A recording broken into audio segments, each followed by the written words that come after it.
We're going to start actually, Max, with your time when you were in college. And what are some things that God did in your life when you were a college student that you still carry with you to this day? I started in college. I was at Texas A&M, which was an all-men's school at the time. And there was a Gideon Bible in my room.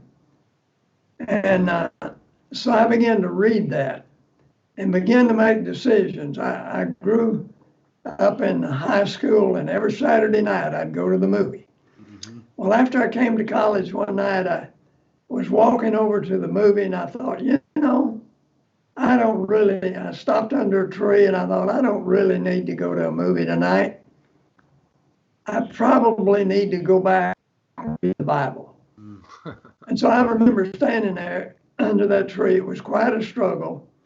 And I thought, am I going to do what I want to do or what I know I should do? Wow. So I finally went back to the room and read my Bible. And if you'd have walked in that room 2 hours later, you would have seen one thrilled Aggie. Because I began to spend time reading the Bible. And as a result of that, over a period of time, I just found verses and things that I never wanted to forget. And somebody had told me that if you'd put them on little cards, you could memorize them. So I started memorizing verses, spending time with the Lord. And then I could sit in my room and I could hear from across the hall filthy language coming. And I thought, I need to go over there and tell him about Jesus. And the more time I spent with the Lord, the more I had a desire to share. Mm-hmm. And one night I was praying and I thought, Lord, when I get out, I plan to be a veterinarian. I get my veterinary hospital. I'm going to try to make enough money to personally send a missionary. And God began to impress on me, I want you to be a witness here now.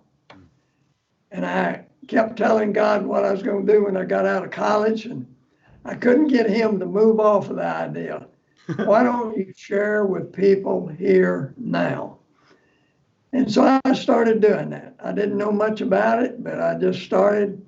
The more time I spent with the Lord and the Word, and especially on weekends, I just decided I'd spend a lot of time in the Word, and that's what I'd do. On Sundays, I'd get up, maybe spend a little time with the Lord. I'd go to Sunday school and church. I'd come back, I'd get my Bible, get up on my bunk and read till I got sleepy, and that was usually about 2 or 3 verses. Then I'd take a nap. Then I'd spend time with the Lord, and then I'd go to church, and I'd come back at night.